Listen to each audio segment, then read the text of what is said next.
Welcome to episode 14, Change Rooms, Pornography, Pedophiles, and Politics. It is all linked together.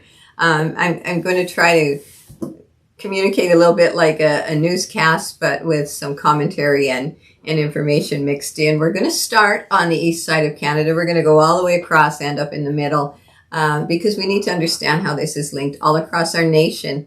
So Oyster Pond Academy in Nova Scotia, a non-binary drag performer, gave a grade 7 to 9 compulsory gender identity presentation in Oyster Pond School. They refused to let the students that were uncomfortable, that asked to leave. And parents had no idea that anybody was coming in to talk to their kids. This is where we hit that little bump in, this isn't in our curriculum, just look up the curriculum, and I don't teach this, teachers don't teach this, but we bring people into the school that do, which is part of the reason why the notwithstanding clause was passed in Saskatchewan. Back to the story. The majority of the outrage stemmed from the fact that they, he, they, his pronouns are they, shared their drag social media account with a student following the presentation, resulting in some of the students viewing content that is intended for an adult audience. The performer stated that the reality is a teacher was really excited initially to see me in their classroom talking about gender, identity, and sexual orientation. It's not my fault. I was invited. They said a grade 9 teacher and a student approached them at the end of the presentation and asked for their social media. It was a mistake to give them my account, he said. I must also stress that at the start of all the presentations, I told all the classes, do not look for me on social media.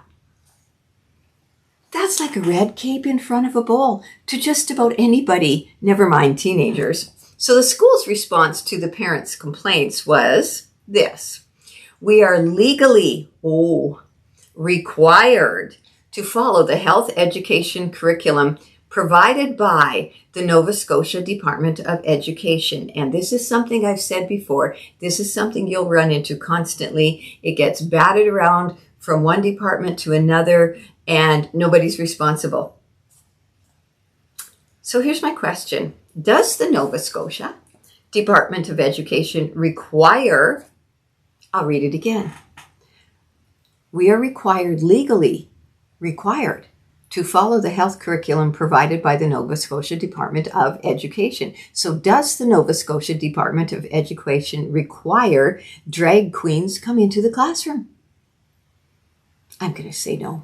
One's come into the classroom in Esther Hazy as well, without the parents' knowledge. It was a few years ago. Because the teacher is incapable of conveying this information, we have to have a drag queen come in and do this. Okay. Do you know where this Nova Scotia article came from? The New York Post. Not the CBC? No, it came from the States. Students aren't asking for drag queens or pronouns or gender ideologies or the integration of sexuality into every subject. It's adults. That is not, never was, and never will be normal. Next story. Quamachin School in Duncan, BC. We have gone right across Canada. A presenter was brought into the school to speak on sexual health. They were learning about sexual identities, and one of the identities on the list was MAP. I've referred to this in a few other episodes. MAP is an acronym for a minor attracted person. Now, a few of the kids argued that it's not a sexual identity, it's actually a pedophile. They're correct. But the presenter disagreed and said it is a sexual identity. Now, the parent that had shared this story online said, I am open to other sexual identities and genders, but this crossed the line. Here's the truth. There is no line, parents. They've never had a line. You have been duped. I hesitated whether to actually include that sentence or not, in case it might offend somebody, but you need to know you have been duped. You believed there was a line, or that there would be a line. They have never had a line. I've mentioned MAPS in previous episodes, and up to that time, there had been no reports of it being in the schools, although they do fund the Sochi curriculum. They took their name off because somebody caught it. Now, I suspect some of you thought I'd gone off the deep end. Well, I pray that you're coming out of your denial, and it won't come to my province, it won't come to my school, or it won't be in our curriculum. We have to stop, because it is inconceivable. It does bring a trauma response to parents, but the end goal has always been to erase healthy, normal boundaries and normalize pedophilia, so that we have to understand why, so that they can make pedophilia legal. We put people in jail for committing a crime. If it's no longer a crime but an identity, then voila, no one can put them in jail. So then do we release all the pedophiles that are in jail, expunge their records, not have anyone tracking them, have them in the communities? If they weren't grooming kids, why do they get offended when we ask to leave them alone? Why do they get offended when students ask to leave the classroom? Now, this comment continued.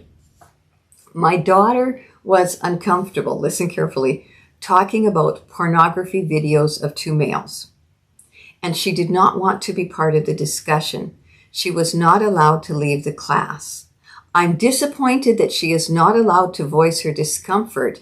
And if she felt it was not related to her, she should be allowed to leave if she felt necessary. My mind exploded at she was uncomfortable talking about pornography videos of two males that they were forced to watch. And you were, as a parent, uncomfortable that she wasn't allowed to leave after and not take part of the discussion. Like, it should have just stopped right there. Parents, you must protect your children. This is not yet your child's responsibility. Now, if you wouldn't allow someone into your home to show your daughter pornographic videos, why would you allow someone to show it to her in school? Outside of school, adults showing pornography to children is labeled grooming and abuse.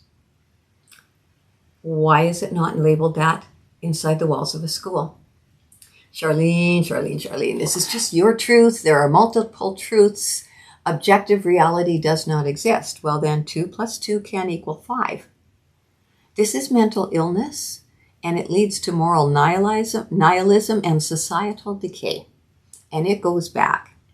French philosopher Paul-Michel Foucault defended his own pedophilia, listen carefully, on the grounds that its prohibition was merely a social construct. Well, that's a familiar phrase. Gender is a social construct, so we can just get rid of it. Pedophilia is illegal. Well, only because it's socially constructed to be illegal, so let's change the social construct, and then no one goes to jail. Can we just agree that normal, healthy adults do not get angry when told that they cannot talk to 5-year-olds about sex, that they should not and cannot show pornographic videos to students in school? Should they have to be told? Moving on.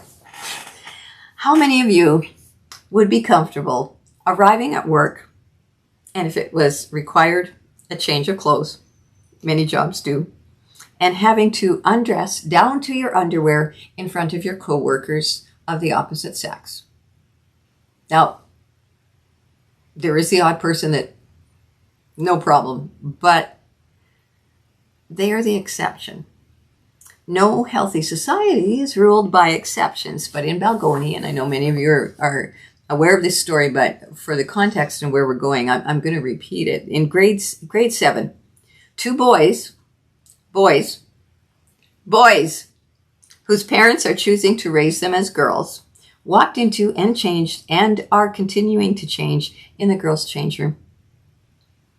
So the girls were told, if you feel uncomfortable, you can go change in a different room by yourself. So if we would be uncomfortable as adults walking into work and going down to our skivvies in front of our co-workers, and because we are self-governing, we would refuse to do so, why would anyone accept that although this is not okay with adults, someone can mandate that it's perfectly acceptable for kids? Well, it's curriculum. It's not actually curriculum. It's school policy. Who made the policy? Got to go there. By the way, the school doubled down on its policy. So there are 20 girls not wanting to change in front of 2 boys, but the 2 boys now get the girls' change room, and the girls can take turns using the single gender neutral bathroom. Insanity. This is not insanity. This is calculated. And this is not about children. This is about adults. So those 2 young boys being raised as girls, victims. The girls who were forced to change in front of the boys, victims. And that is why for weeks the girls refused to change for gym at all. So what happens as they get older, and there is even a more significant difference in physiology. I mean, we don't know when their parents are planning on chemically castrating and surgically sterilizing these boys. They could decide to wait till they're 18 or till they're in grade 12. Well, I can hear it. Not in my school. Not in my school. You know what? It took 2 weeks for the one young girl in Balgoni to finally tell her dad what had happened. Please don't assume. You have to have conversations. How is school today is not going to cut it for where we are right now. What was your favorite thing about school? Is there anything in your day that if you could redo or that you would like to have seen go different? Is there something at school today that really annoyed you? Not just like, how was your day? Because it's very rare. They answer fine. They'll give you a one-word answer. So you're going to have to really think about how to find out if something, because they're uncomfortable talking about it. That's why it takes so long to tell their parents. And might I suggest, new topic, here we go, that you read the books that they are reading for English literature, especially in high school. Have you ever heard of Choiceland? I had not, and no surprise. It is a small, less than 400 people, rural town in northern Saskatchewan. So if you believe that this is a big city issue, their English language class was assigned a book called The 3-Day Road by Joseph Boyden. I came across this because someone posted a page out of it on Facebook with that exact caption. It is by far the worst thing that I have read coming out of a school. It is salacious and obscene. It's absolutely verbally graphic pornography. So why is the mandatory reading pornography in schools? 400 people in this community. It's rural. There'll be some coming from around. Designated reading. This is the book we're reading. And the class is reading it together in front of the teacher. So as they read this, it's like, okay, the people next to me are reading this. And then you look at the adult teacher in the room going, they know what I'm reading. Not okay. Not okay. Not okay to read it. Not okay for it to be read in that environment. And Esther Hazy, for the last 4 years, grade 9 students have been assigned the book, The Absolutely True Diary of a Part-Time Indian, written by Sherman Alexie. It's fiction, but the title says it's absolutely true. I'm reading it, parts of it out loud to my husband, and I'm going, this reads like a kid's diary, and I have to keep telling myself that this isn't real. And I'm coming at it from this evaluation of analyzing the content of it, and I have to keep pulling my brain out of this is not reality. That's how well it's written. Now, remember when we met with the school board in 2023 and we were told that there were no pornographic books in the libraries, and extrapolating from that, we were led to therefore be assured that there would be none in the classroom. They lied. They lied. And remember, we had to push hard to get the list, and out of all of the titles, this one was the least flagging. But a parent called me.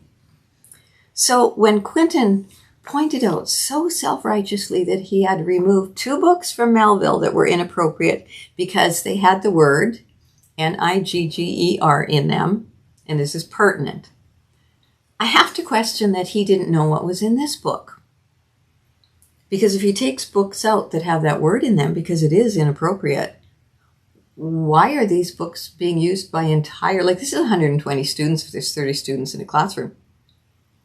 So about the same time as this, a parent shared a screenshot with me that her child sent home, and it was a page in a book that they were reading in English. And as you opened the book, there was a glued piece of paper over this part at the bottom.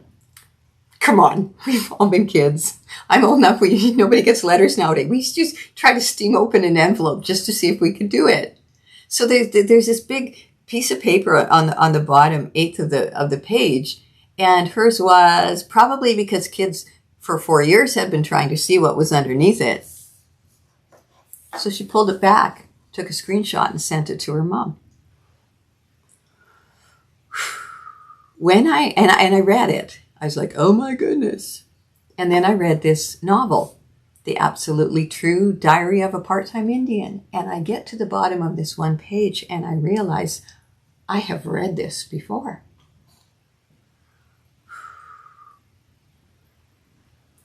When he fictitiously began to go to the white school in the closest community instead of on the reserve, he was picked on for a short period of time, but minimally compared to what he experienced on the reserve. But the author created a joke that one of the high school boys asked. One of the white high school boys asked. And he said, hey, da-da-da-da, where do Indians come from? And I mean, he didn't answer, he just looked at him. And he says, and Nigger, Fucks, a buffalo. Every copy in the school had to have those lines covered over. I got mine from the public library. How many students pulled it off and re-glued it? So we removed 2 resource books from Melville, but we leave it in the required reading of Esterhazy grade 9 lit. I could be wrong, it's grade 10. I'm going to have to go double check on that. But it's like, why? Well, I'll tell you why. Because it's apparent that we remove books with an inappropriate word unless they're also sexually explicit. And then we just cover up that part. Because it's okay for the kids to read the sexually explicit stuff. This was not in any way acceptable. It's in no way close to the Choiceland book. I still can't read it online. Now, I would like to address, when I read this book, the grief that I felt because of this slanted and narrow, isolated view of life on the reserve that was depicted by this author. But I have to leave that for another day. And we're going to close with politics. So the father raising the 2 boys as girls, he was running for the NDP in Balgony. He lost. But he's coming into a party that's already on this page with a huge agenda. The Green Party candidate that was running for Yorkton at the candidates forum publicly said, I am a teacher and we are not indoctrinating your kids. I got tagged in Facebook because somebody said, well, hashtag Charlene certainly proved that this is a lie. But they're going to keep saying it. And if nobody's listening to this, that are going to those things, that, oh. Well, I reiterate, there are great teachers in this system. There are also, as I have clearly and repetitively shown since August, there are teachers who are attempting to indoctrinate students and principals and directors of education and school board members and superintendents and the minister, not the head of the Department of Education, not the MLA. And I mean, we read these articles. Some are forcing them to stay in the class when they want to leave. So this statement is false.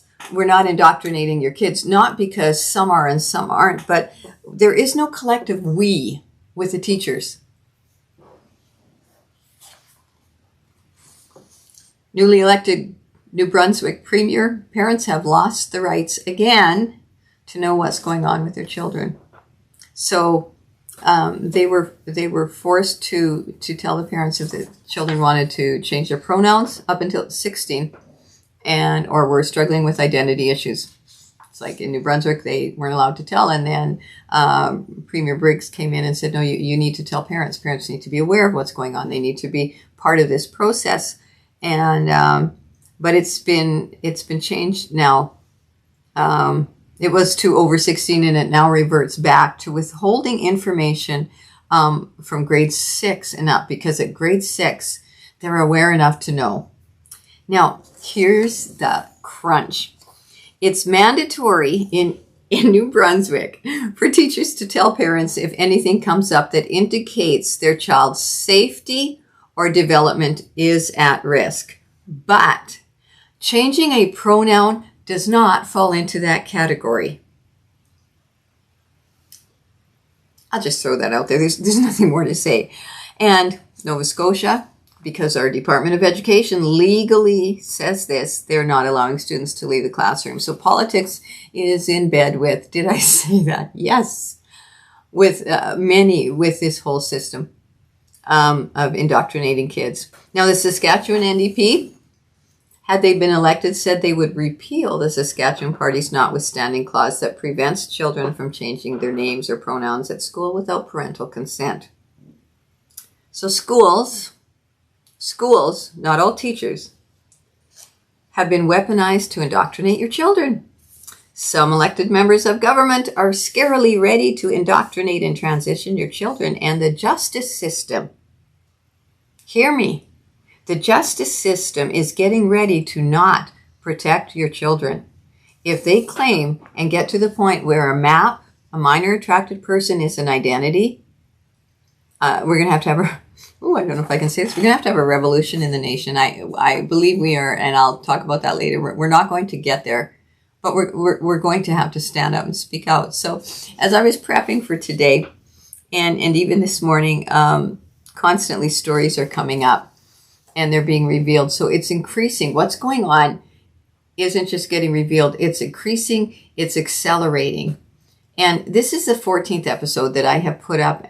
And context is really vital. So if you haven't watched some of the previous ones, I've been layering and building information to help you process what's really going on. We've tackled the false narratives, and we've exposed lies. We have to see, today really was to clearly show that this is going on from BC to the East Coast, all across our nation. And I want to end with this. The ASCH, if you want to look it up, conformity experiment conducted in the 1950s revealed that almost 60% of people ignored reality in order to comply to group pressure. So we have 40% of people that didn't. They went, no, my eyes are open. I know what's going on. I'm going to say what I see. But when 60% of the rest, when there was group pressure and they'd say, no, it's this, and everybody else was saying it was something else, they would comply. They ignored reality in order to comply to group pressure, even though the group was wrong. So these very loud, very obnoxious, very condescending, intolerant groups are not the majority. They cannot hurt you, but they want you to think that they can. The biggest hurt is when our children get hurt. But they know about this experiment, and they're counting on it to keep you silent. I don't know if Everybody's familiar with Paul Harvey. He's kind of iconic, but he used to say, and that's the rest of the story. I can't give you that today. I don't know what's gone on in the situation in Balgoni. I don't know what those girls are still going through. I don't know any of the stories that I've shared since August. We don't know the end of it. But here's the most important thing. You need to pick up a pen and decide to write the ending for yourself. You decide how this is going to end. The government and the education system does not own your children, even if they're in a school building that you paid for. That's it for today. We'll see you soon.